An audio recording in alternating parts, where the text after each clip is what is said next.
The sound of crystal glasses clinking echoed across the room just as my father raised his hand and said, "Let me introduce my real success story." And every eye turned, not to me but past me like I wasn't even there. My name is Emily Carter. I'm 31 years old, and 3 nights ago I stood in a room full of 42 people. Family, colleagues, neighbors, watching my own father erase me in real time at his retirement party. It was held at a private country club just outside Hartford, the kind with polished oak floors, gold-trimmed chandeliers, and servers who never made eye contact unless you mattered. My mother had spent weeks planning it down to the exact shade of ivory for the table linens. My sister Sophie wore a fitted navy dress that probably cost more than my monthly rent. And me? I stood there in a $79 dress from a department store clearance rack, smiling like I belonged, like maybe, just maybe, this night would be different. For a moment I actually believed it. I thought retirement might soften him, that after 35 years of building his reputation, he'd finally look around and see all of us equally. I should have known better. Growing up, there were always 2 versions of reality in our house. The one my parents showed the world, perfect family, successful daughters, Sunday dinners with matching smiles, and the one I lived in where I was always slightly out of frame, slightly less important, slightly tolerated. Sophie was the one they invested in. Private school, study abroad in Spain. A brand new car at 16 with a red bow on top. I got her old laptop with a cracked hinge and a charger that only worked if you held it at a certain angle. They called it being practical. I called it something else, but I never said it out loud. You learn quickly in a family like mine that saying the truth doesn't change anything. It just makes you harder to ignore in the wrong ways.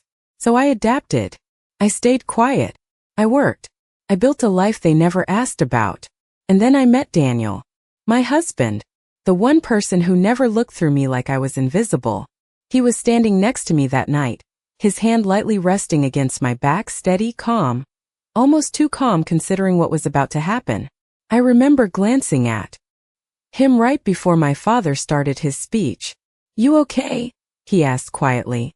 I nodded. I wasn't. But I wanted to be. I needed to believe I could get through one night without becoming the family's quiet embarrassment. The speech started the way all his speeches did, controlled, polished, just enough humor to make people lean in. He thanked his colleagues, his friends, the community that supported him. Then he paused, lifting his glass slightly higher, scanning the room with that same evaluating look I'd seen my entire life. "I've been blessed," he said, voice steady, confident. "Blessed with a career I'm proud of, and a daughter who represents everything I've worked for." The room shifted. People smiled. Heads turned. And then, like always, they landed on Sophie. Applause broke out. She laughed, that effortless, practiced laugh, stepping slightly forward like she'd been waiting for that exact moment. And I stood there just a few feet away, close enough to hear every word, far enough to not matter. But what he said next, that was new. That was the part he hadn't rehearsed in front of a mirror. That was the moment everything changed. And at the time I didn't realize it yet, but neither did anyone else in that room. Because what they didn't know was that my husband wasn't just there to support me. And that night wasn't just my father's retirement. It was the beginning of something he never saw coming.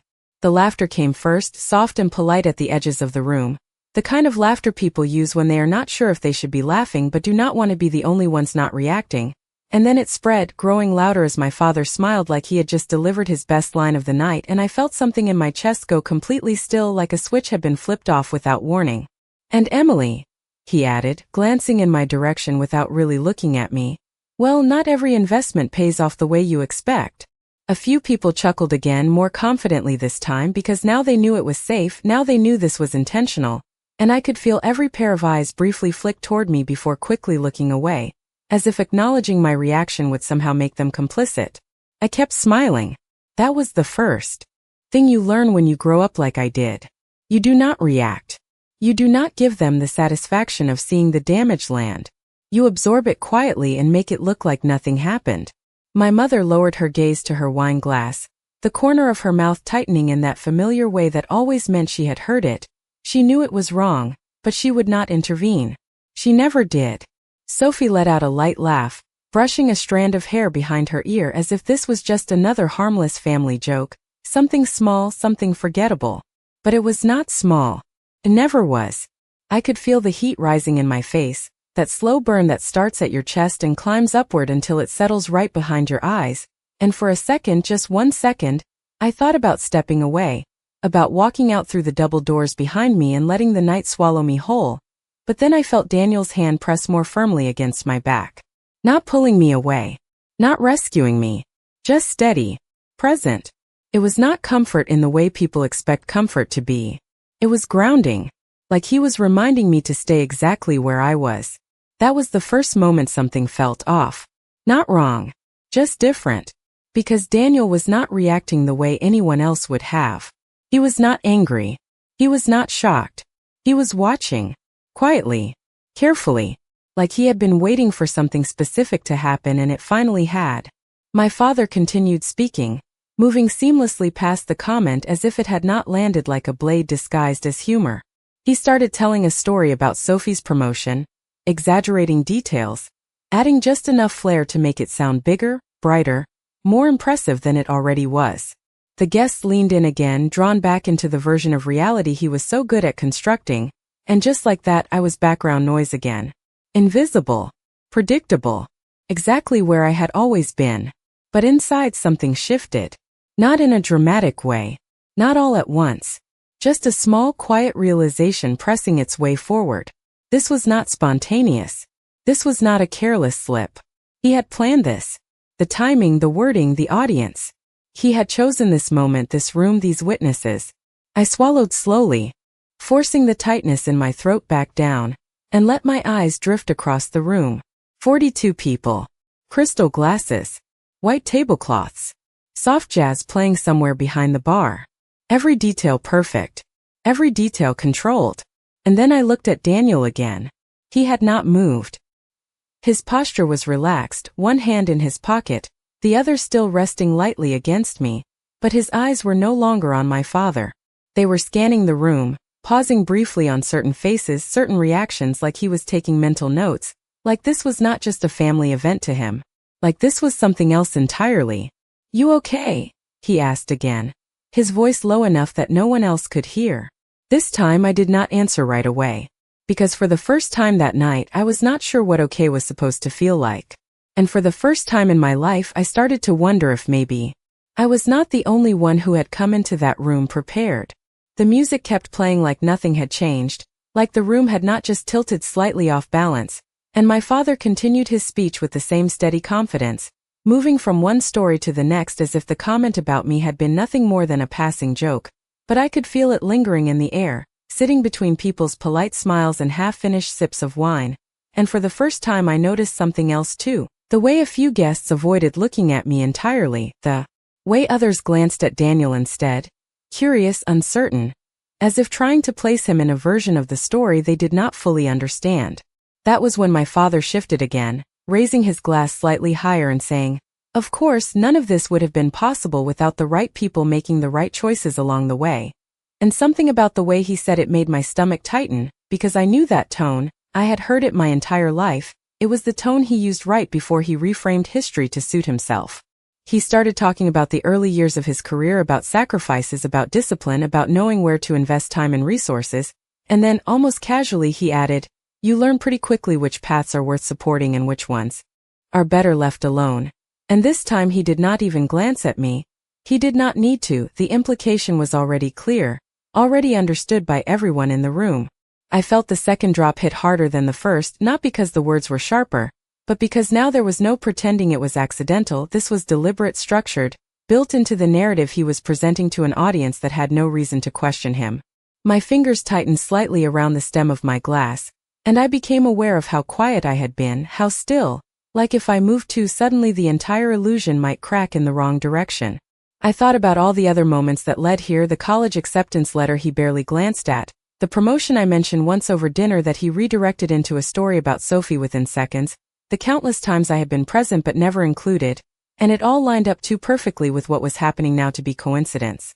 This was not just about tonight. This was a pattern reaching its peak. And somehow, that realization did not break me the way it used to. It settled.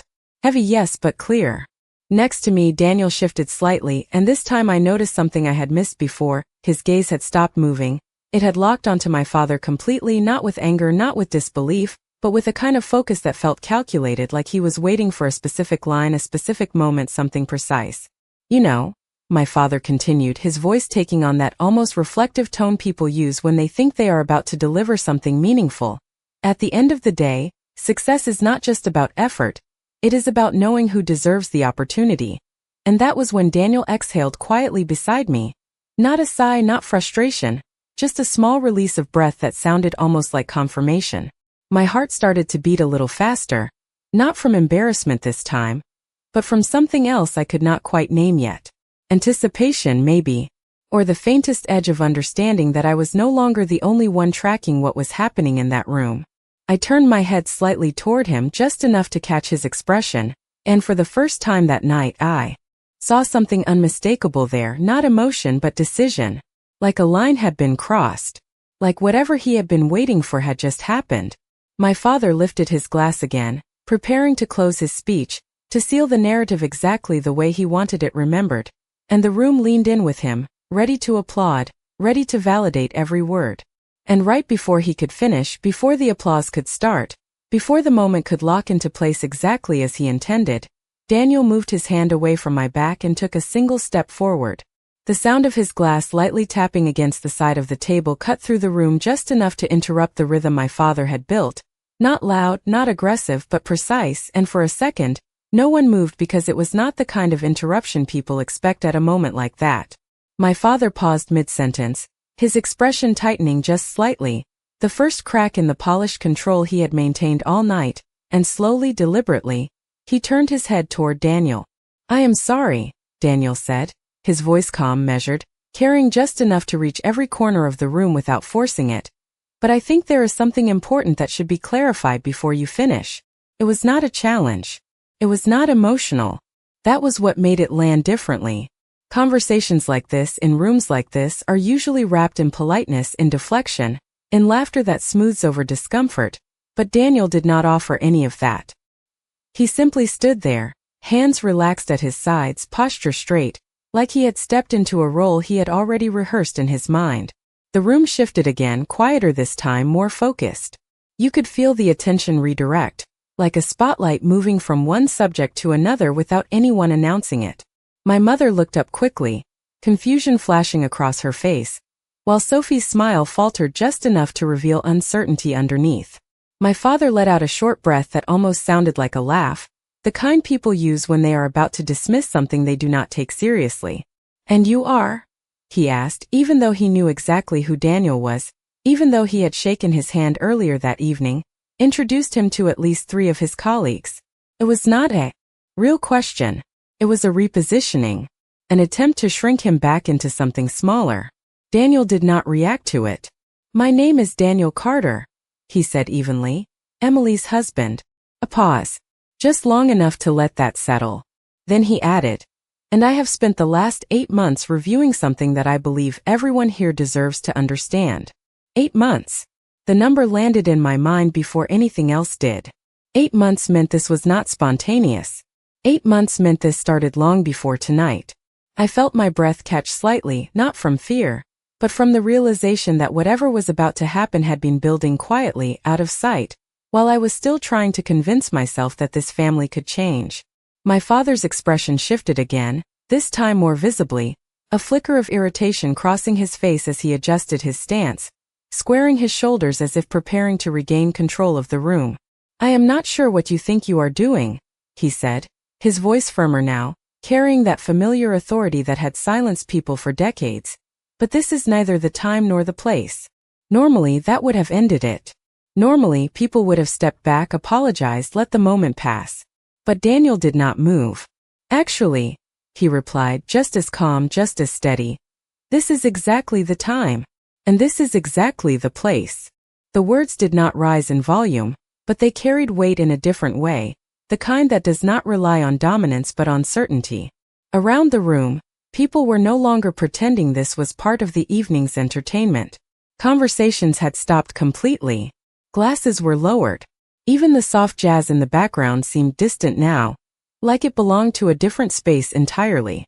I became aware of how still I was standing, how everything inside me had gone quiet again, but this time it was not the same kind of stillness as before. It was not suppression. It was focus. Because now, for the first time in my life, the narrative in that room was no longer being controlled by my father alone.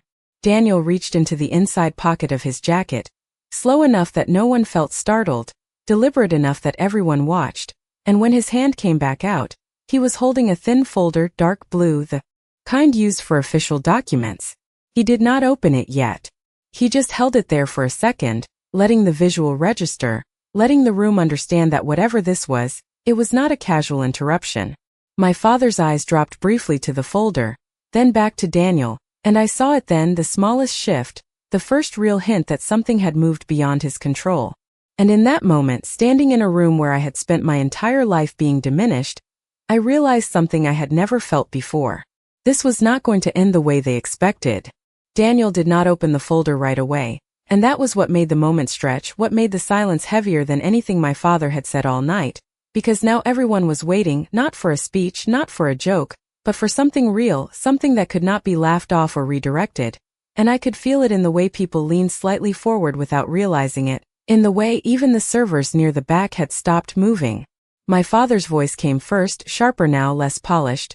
"If this is some kind of misunderstanding, we can discuss it another time," he said, his tone carrying that controlled authority again, trying to pull the room back into his orbit, to re-establish the structure he had always relied on. But Daniel did not respond to the tone. He responded to the room. "I agree," he said calmly, nodding once as if acknowledging a reasonable point.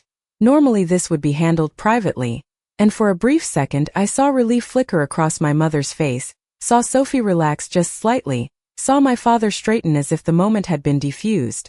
And then Daniel continued. "But since the narrative being presented tonight involves public statements about value, investment, and worth, it would be incomplete without context." The word context landed differently. It did not sound like an opinion. It sounded like evidence waiting to be introduced. My father's jaw tightened, and I could see him recalculating in real time, trying to decide whether to interrupt, to dismiss, or to let Daniel continue and maintain the appearance of control. He chose the third option. He always did when there was an audience. "Go ahead," he said, gesturing lightly with his hand, a controlled invitation as if this were still his stage, still his decision. Daniel inclined his head slightly, acknowledging it, but not submitting to it. Then finally he opened the folder. The sound of the paper shifting was quiet, but in that room it carried. He did not rush. He turned one page, then another, scanning briefly before looking up again. "Over the past 8 months," he began, "I have been working with a firm that specializes in financial compliance and internal audits, particularly for mid-sized private companies transitioning leadership structures." And just like that, the room changed again, because now this was not personal, not emotional. This was professional language, precise, structured, difficult to dismiss as a misunderstanding. A few of my father's colleagues exchanged glances, subtle but unmistakable, the kind of look people give when they recognize terminology they understand. Daniel continued. "During that time, certain irregularities came to our attention regarding Carter Industrial Solutions, and hearing the full name of my father's company spoken like that, formally in that setting, made something in my chest tighten again, but not with fear, with recognition that whatever this was, it was bigger than a family argument." My father stepped forward slightly, his voice cutting in. "I am going to stop you right there," he said, sharper now, less controlled. "You do not have the authority to discuss company matters in this setting." And there it was, the line he believed would shut everything down. Authority. The one thing he had always relied on. Daniel met his gaze evenly. "Actually, I do," he said, not louder, not aggressive, just certain. "Because as of last quarter, my firm was contracted as part of an external review requested by one of your primary investors." That was when the room shifted in a way I had never felt before, not just attention, not just curiosity, but tension, real tension, the kind that does not come from embarrassment but from stakes, from the understanding that something significant is unfolding in real time. My father did not respond immediately, and that alone was enough to tell me everything I needed to know, because my father always responded. He always had an answer. But now there was a pause, small but visible, and in that pause the entire balance of the room tilted. Daniel glanced down briefly at the document in his hands, then back up, his voice steady as ever. "And what we found," he said, directly contradicts the version of success being described tonight. No one spoke after that sentence, and the silence that followed did not feel polite anymore. It felt heavy, like something had been placed in the center of the room that no one could ignore.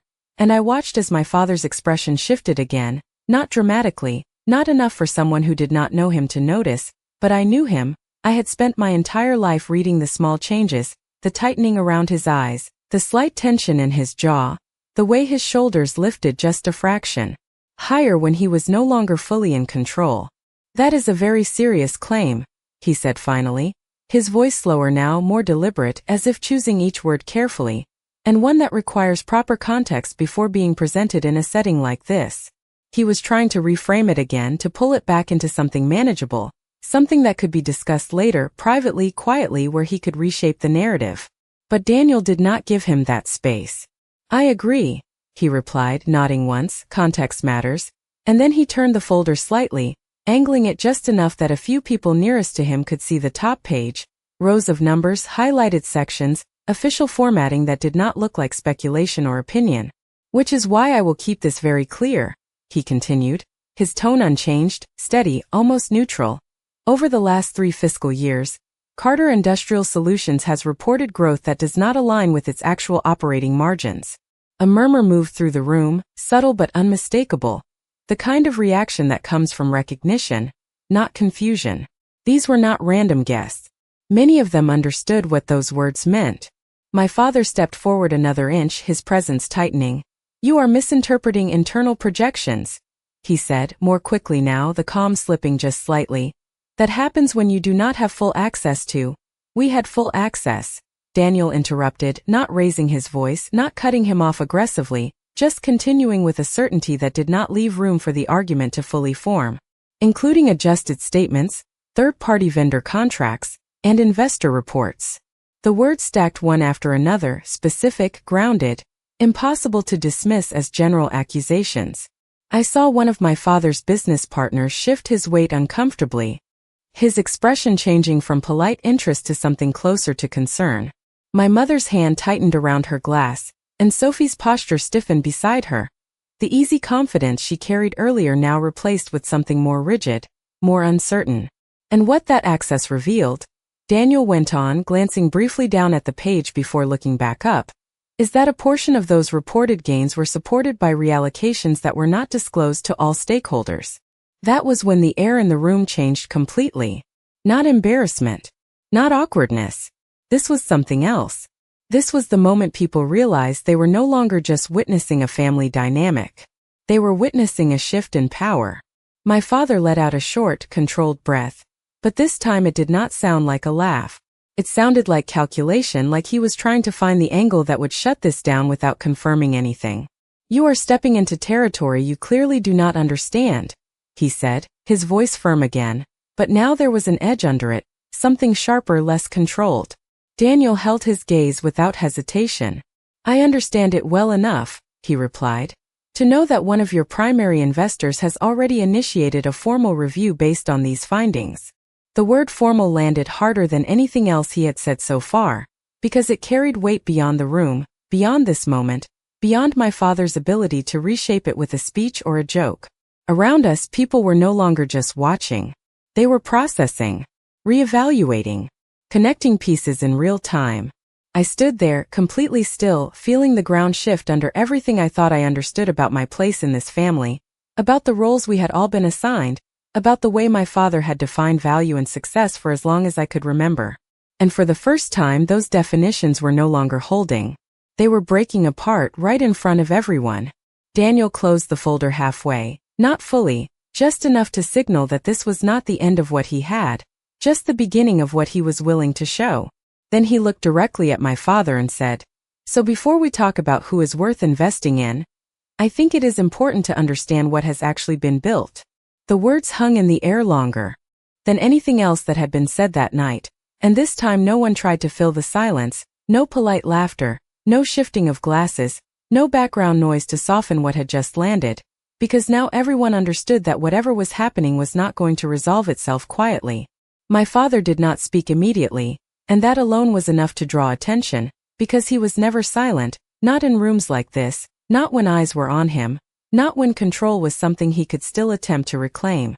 When he finally did respond, his voice was measured again, but it was thinner now, like something underneath it had been stretched too tight. "You are making assumptions based on partial information," he said, each word placed carefully, deliberately, and presenting them in a way that is both misleading and inappropriate. Sounded like authority. Sounded like correction. But it did not land the same way it would have earlier in the night. Because now there was doubt in the room, and once doubt enters, authority does not carry the same weight. Daniel did not argue. He did not raise his voice. He simply turned one more page in the folder and held it slightly higher, just enough for the nearest group to see a series of dates, amounts, and signatures aligned in a way that looked anything but partial. "These are not assumptions," he said calmly. "These are documented reallocations tied to internal approvals that were not disclosed across all reporting channels." The phrasing was precise, almost clinical, and I could see it landing differently now, not just as words but as structure, something that could be verified, something that could not be dismissed with a single sentence. One of the older men near the front, someone I recognized from years of company events, leaned slightly toward another guest and whispered something I could not hear, but the shift in posture, the narrowing of his eyes, told me enough. People were no longer choosing sides based on loyalty. They were recalculating based on information. My mother's fingers trembled slightly against the stem of her glass, and she set it down quickly, as if even that small movement felt too loud in the room. Sophie had gone completely still, her earlier confidence gone, replaced by a tight, controlled expression that looked like she was trying to understand how this had turned so quickly. My father took another step forward, closer now, not toward Daniel, but into the center of the room, as if reclaiming physical space might restore control of the situation. "Even if what you are suggesting had merit," he said, his tone sharpening again, "this is not the appropriate forum to address corporate matters, and certainly not through someone who has no standing in this company." There it was again. Standing. Authority. Position. The same hierarchy he had always relied on. But this time Daniel did not respond immediately. He let the words settle. Then he closed the folder fully, not abruptly, not dramatically, just a quiet, deliberate motion that somehow carried more weight than opening it had. "You are right," he said, nodding once, and for a brief second it sounded like agreement, like concession, like the moment might shift back. "This is not a corporate forum." Another pause. Longer this time. Enough for people to lean in again. Enough for my father to straighten slightly. Enough for the room to hold its breath without realizing it. Then Daniel continued, his voice steady, unchanging. "This is a room full of stakeholders, advisors, and individuals whose professional reputations are directly connected to the information being presented tonight." That was when the shift became irreversible. Because now he had redefined the room. Not as a celebration. Not as a private event. But as a space where what was being said carried real consequences beyond the walls. I felt something inside me settle into place. Something that had been building since the first moment my father spoke, since the first laugh, since the first glance away. This was no longer about me being diminished. This was about the structure that had allowed that dynamic to exist in the first place. And for the first time that structure was being challenged in a way that could not be ignored. Daniel looked at my father again, not with anger, not with triumph, just with clarity. "And since you chose this moment," he added quietly, "to define value publicly, it only makes sense that the full picture is also understood publicly." The room did not feel like a celebration anymore. It felt like a line had been drawn somewhere invisible but undeniable, and everyone standing in that space was now aware they were on one side of it or the other. Whether they wanted to be or not.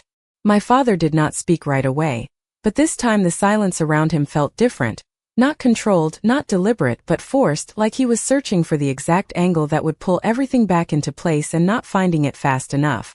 I watched his eyes move briefly across the room, landing on familiar faces, people who had always nodded along, people who had always accepted his version of things without question, but now those same faces looked uncertain. Not hostile. Not accusing. Just no longer automatic. That was new. "You are overstepping," he said finally, his voice sharper now, the edges no longer hidden under politeness, "and you are doing it in a way that is deliberately misleading." The word misleading echoed slightly, as if he expected it to land with weight, to restore clarity, to remind everyone that he was still the authority in the room. But Daniel did not react to the accusation. He simply shifted his weight slightly, still composed, still grounded, like nothing about this moment required adjustment on his part. "If it were misleading," he said calmly, "it would not have triggered a review request from your own investors." That sentence did something the others had not. It connected everything back to a source my father could not easily dismiss or control. Investors were not family. They were not employees. They were not people who could be redirected with tone or presence. Around the room I saw another subtle shift, the kind that happens when people begin to mentally step back, creating distance between themselves and a situation they no longer feel certain about. One of the women near the back, someone I had seen at multiple company events over the years, set her glass down slowly and folded her arms, her posture no longer relaxed. A man near the bar checked his phone briefly, then looked back up, more focused than before. These were small movements, almost invisible if you were not looking for them, but together they formed something unmistakable. The room was recalibrating. My mother looked between my father and Daniel, her expression caught somewhere between confusion and something deeper, something closer to realization, like pieces she had ignored for years were quietly aligning in front of her. Sophie remained still, but her eyes had changed, no longer confident, no longer dismissive, but searching, like she was trying to understand which version of reality she was supposed to stand in now. My father took a breath, deeper this time, and when he spoke again, his tone shifted slightly, less aggressive, more controlled, as if he was trying a different approach. "Even if there are discrepancies," he said, choosing the word carefully, "those are internal matters that are handled through proper channels, not through public speculation." It sounded reasonable. It sounded measured. But something about it no longer held the same authority it once would have. Because now, everyone in the room had already heard enough to know that this was not speculation. Daniel nodded once, acknowledging the statement without agreeing with it. "And those channels have already been initiated," he replied just as evenly, "which is why transparency at this stage is not optional." Transparency. Another word that shifted the ground slightly under everything my father had built his control on. It implied visibility. It implied accountability. It implied that the narrative was no longer his to shape alone. I felt my own breathing slow, steadying in a way that surprised me, because for years I had imagined moments like this differently, imagined anger, confrontation, something louder, something more explosive. But this was not loud. This was precise, controlled, unavoidable. Daniel took a small step forward, not toward my father, but into the space between him and the room, positioning himself where everyone could see him clearly without obstruction. "There is one more thing," he said, his voice unchanged, but something about the timing of it made the entire room tighten again. Anticipation replacing uncertainty, like everyone understood that whatever came next would push this even further, past the point where it could be walked back or reframed. And in that moment, standing just behind him, I realized something I had never fully understood before. This was not just about correcting a narrative. This was about ending it. The way he said it made something tighten across the room again, not in confusion this time, but in anticipation, like everyone understood that whatever came next would not just add to what had already been said, it would shift it into something final. Daniel did not rush the moment. He let it breathe just long enough for the weight of his words to settle, for the room to fully absorb that this was not a passing interruption but a controlled progression. Then he opened the folder again, slower this time, and slid one document free, holding it between his fingers with a kind of quiet certainty that made it feel heavier than it looked. "Earlier tonight," he said, his voice steady, measured, "you spoke about investment, about knowing where to allocate time, resources, and belief." He paused briefly, not for effect, but because the connection was already forming in the room. "What was not mentioned," he continued, "is that one of the largest reallocations made over the last 18 months was not directed toward growth, or infrastructure, or even operational recovery." My father's posture shifted again, a subtle step forward, like he was preparing to interrupt, but this time he did not. He was listening now, watching, waiting for the exact point where he could step in without confirming what he did not want acknowledged. Daniel held the document slightly higher, enough for the closest group to see the header, a formal structure, official formatting, something that did not look like interpretation. It was directed toward covering shortfalls created by a series of internal decisions that were never disclosed to all stakeholders, he said. The phrasing was careful, precise, but the implication was clear enough that it did not need to be explained further. A low murmur moved through the room, quieter than before, but more concentrated, like people were no longer reacting emotionally. They were processing, aligning what they were hearing with what they already knew or suspected. I saw one of the men near the front, someone who had always greeted my father with easy confidence, straighten slightly, his expression no longer neutral but intent.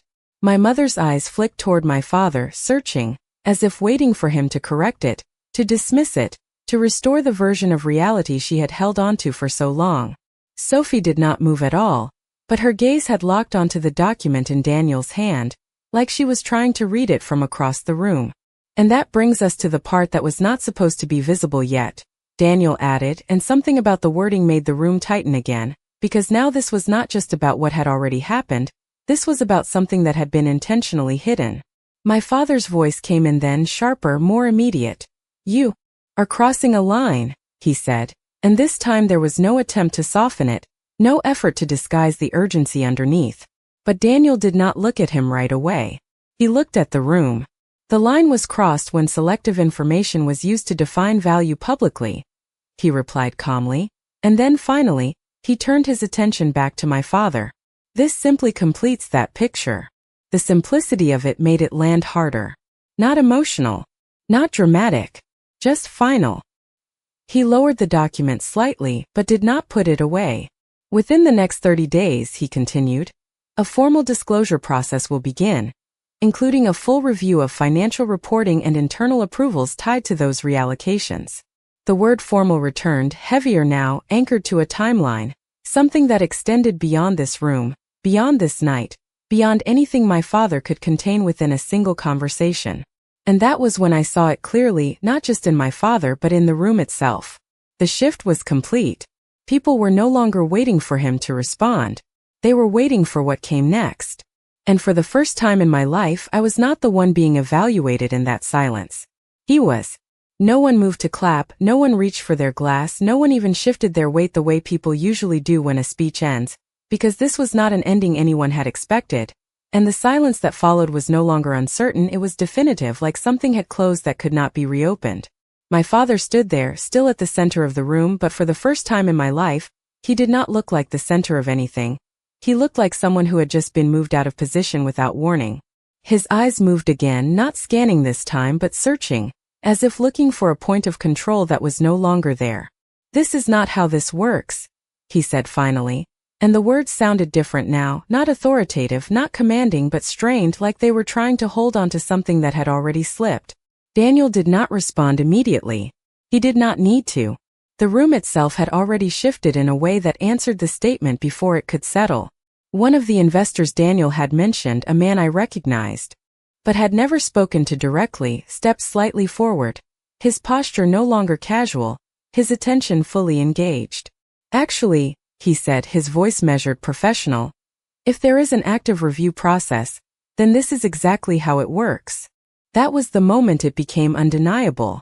Not because of what Daniel had said, but because someone else had confirmed it. Someone outside the family. Someone my father could not dismiss as emotional or uninformed. My father's expression tightened again, but this time there was no immediate response, no quick correction, no redirection. He was calculating again, but now the variables had changed, and for the first time he did not have all of them. Around the room, people were no longer standing in place. Not moving dramatically, not creating a scene, but shifting just enough to create distance, subtle steps backward, slight turns of the body, repositioning that said more than any words could. The room was reorganizing itself without him at the center. My mother looked at him then, really looked at him, not with the quiet acceptance she had carried for years, but with something closer to recognition, like she was seeing a version of him she had always avoided naming. Sophie's gaze dropped briefly to the floor, then back up, her expression no longer composed, no longer certain, but unsettled in a way I had never seen before. And me? I stood exactly where I had been, but everything about that position felt different. For years I had stood in rooms like this feeling smaller, quieter, less defined. But now the space around me had shifted, not because I had moved, but because the structure that had defined me had cracked. Daniel closed the folder completely this time, not as a signal of ending, but as a statement that everything necessary had already been presented. "This is not about embarrassment," he said calmly, his voice steady, directed not just at my father but at the room as a whole. "It is about accuracy." The word accuracy landed cleanly, without emotion, without accusation, but with a kind of finality that made it impossible to ignore. My father exhaled slowly, his shoulders lowering just slightly, and for a brief moment, I saw something I had never seen before, not anger, not control, but something closer to uncertainty. It was small, almost invisible, but it was there. And once you see something like that, you cannot unsee it. He looked at Daniel again, then at the people around him, and then finally his gaze landed on me. Not past me, not through me, on me. And in that moment there was no speech, no polished line, no controlled narrative to fall back on. Just silence. And for the first time that silence did not belong to me. It belonged to him. The moment his eyes met mine, something shifted again, quieter than everything that had come before, but deeper, more personal, like the entire room had pulled back just enough to leave that single line of connection exposed, unprotected, and for the first time in my life I did not look away. I did not lower my gaze. I did not soften my expression to make it easier for him to continue pretending. I just stood there and held it, steady, calm, letting the silence stretch between us in a way that felt completely different from every other time he had ignored me, dismissed me, or spoken over me. This silence was not mine to carry anymore. It was his. Around us the room began to move again, slowly at first, like people were testing whether it was acceptable to speak, to shift, to breathe normally again, but the energy had changed too much to return to what it had been. Conversations restarted in low voices, not light, not casual, but measured, controlled, like every word now carried weight. I caught fragments as people spoke quietly to one another, words like review, disclosure, timeline, things that belonged to a different kind of conversation, one that had nothing to do with celebration. My father finally broke eye contact, not abruptly, not dramatically, just a slight turn of his head, like he was redirecting his attention to the room again, trying to re-establish something that had already slipped beyond reach. "We will address this appropriately," he said, his voice returning, but thinner now, less certain, "through the proper channels." It sounded like an attempt to close the moment, to contain it, to push it forward into a space where he could manage it again. But no one responded the way they would have before. No nods. No immediate agreement. Just acknowledgement without commitment. Daniel did not add anything. He did not need to. He had already said everything that mattered. He stepped back slightly, not retreating, just returning to stand beside me again. His presence steady, unchanged, like the entire shift that had just happened required no adjustment from him at all. I became aware of how close he was again, how his hand brushed lightly against mine, not gripping, not guiding, just there, grounding in a way that felt completely different from before. Not protective, not reactive, just certain. My mother approached slowly, her steps careful, like she was moving through something fragile.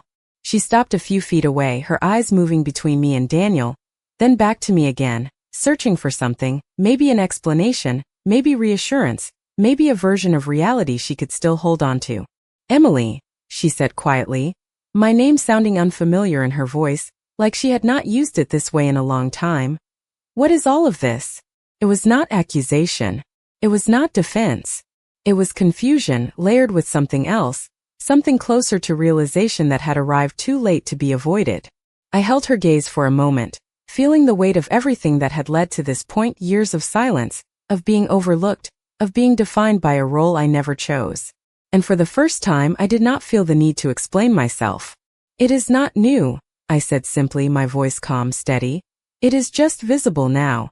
The words settled between us, and I saw it then, the small shift in her expression, the recognition of something she had always known but never acknowledged. Sophie remained where she was, but she was watching now, really watching, not with the easy confidence she had carried before, but with a kind of careful attention that suggested she was seeing something differently too, something she had never needed to question until now. My father spoke again, but this time it was not to the room, not to reassert control, but to Daniel directly, his voice lower, more contained. "This is not over," he said. and it sounded less like a warning and more like a statement he needed to believe. Daniel met his gaze evenly. "No," he replied just as calmly. "It is not." And in that moment, standing there with the room no longer aligned around him, with the narrative no longer his to define, I realized something I had never allowed myself to fully understand before. This was not just a single moment of reversal. This was the beginning of a different reality entirely. One where I was no longer standing at the edge of someone else's story, waiting to be acknowledged. For the first time, I was standing in the center of my own. The room never returned to what it had been before, even as people began to move again, even as conversations restarted in careful, measured tones. There was a clear divide now between before and after, like everyone present understood they had just witnessed something that could not be undone or quietly forgotten. My father remained where he was for a moment longer, his posture still upright, still composed on the surface, but there was a hesitation in him now, a fraction of a second too long between movements, a pause before each word, as if he was no longer operating from certainty but from calculation. He turned slightly toward a small group of colleagues near the front, attempting to engage them in conversation, but the exchange did not unfold the way it would have earlier that evening. They responded politely, professionally, but with a distance that had not been there before, their words careful, their expressions guarded, like they were no longer aligning themselves automatically with him but holding space instead, waiting, observing. It was subtle, but it was unmistakable. My mother remained a few feet away from me, her hands clasped together now, her usual composure replaced with something quieter, something unsettled.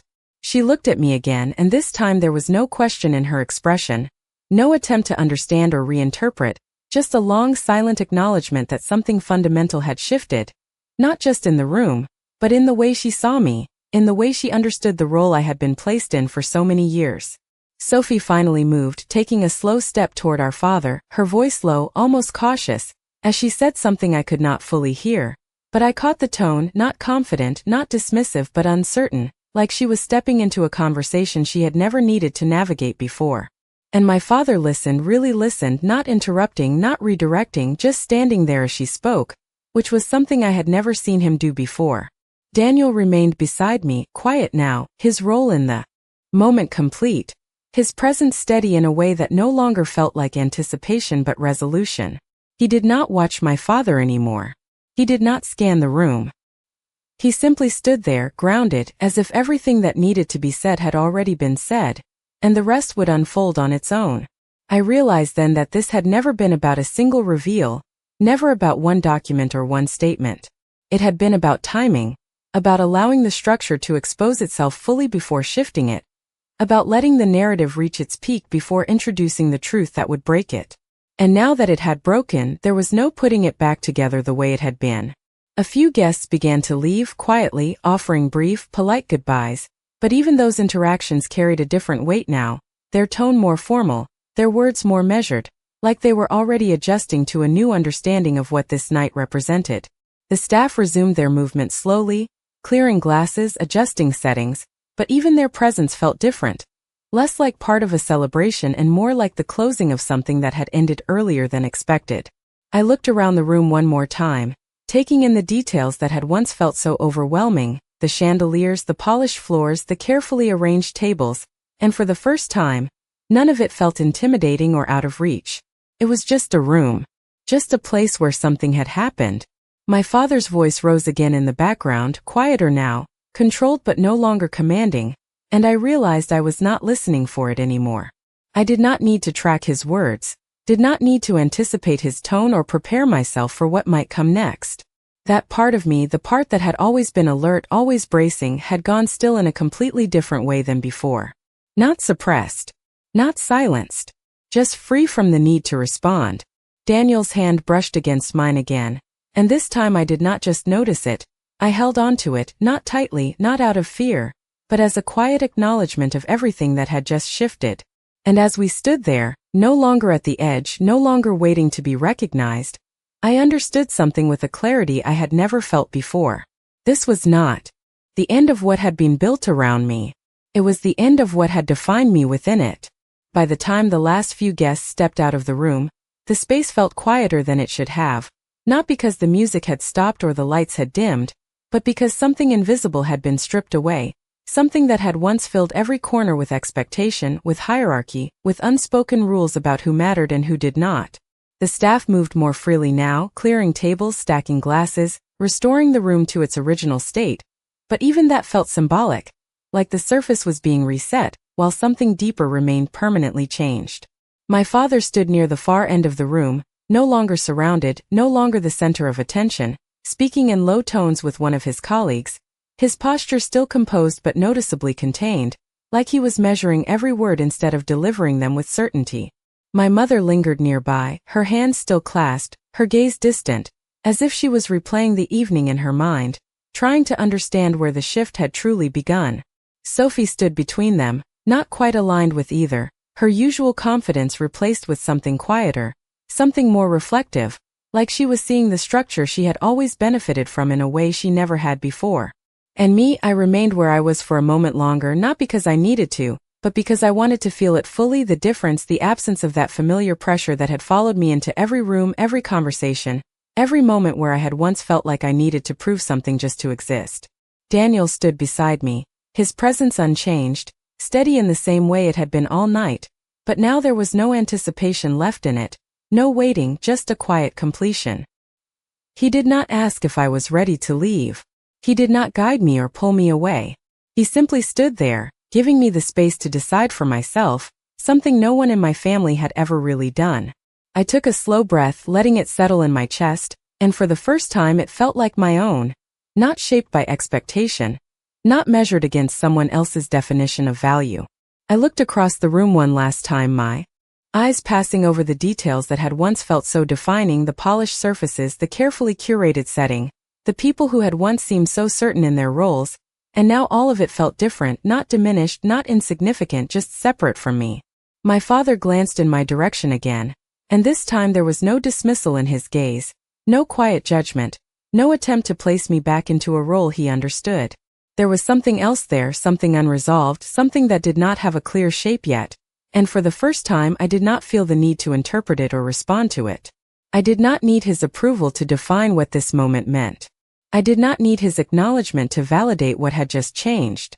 Because the truth was already there, not just in the documents Daniel had presented, not just in the way the room had shifted, but in the way I was standing now, grounded, steady, no longer adjusting myself to fit into a space that had never been built for me. Daniel's hand found mine again, and this time I did not hesitate. I held it fully, not as support, not as reassurance, but as a choice, a quiet acknowledgement of the life I had built outside of everything that had once defined me. "Ready?" he asked softly, his voice the same as always, calm, steady, present. I nodded once, not because I needed to leave, but because I wanted to move forward. We turned toward the exit together, our steps unhurried, not rushed, not dramatic, just deliberate. And as we crossed the room, no one stopped us, no one called after us, no one tried to pull us back into a conversation that no longer belonged to us. The doors opened, the cool night air meeting us as we stepped outside, and for a moment I paused, not out of hesitation, but to feel the shift completely, the space behind me closing without taking anything from me with it. I had spent years believing that being seen by them was the thing that would make me whole, that their recognition was something I needed to earn, to fight for, to prove I deserved. But standing there now, I understood something I had never fully allowed myself to accept before. I had never been the one lacking value. Had just been standing in a place that refused to see it. And as we walked away, leaving that room, that version of the story, that entire structure behind us, I did not feel like I was losing anything at all. For the first time, I felt like I was exactly where I was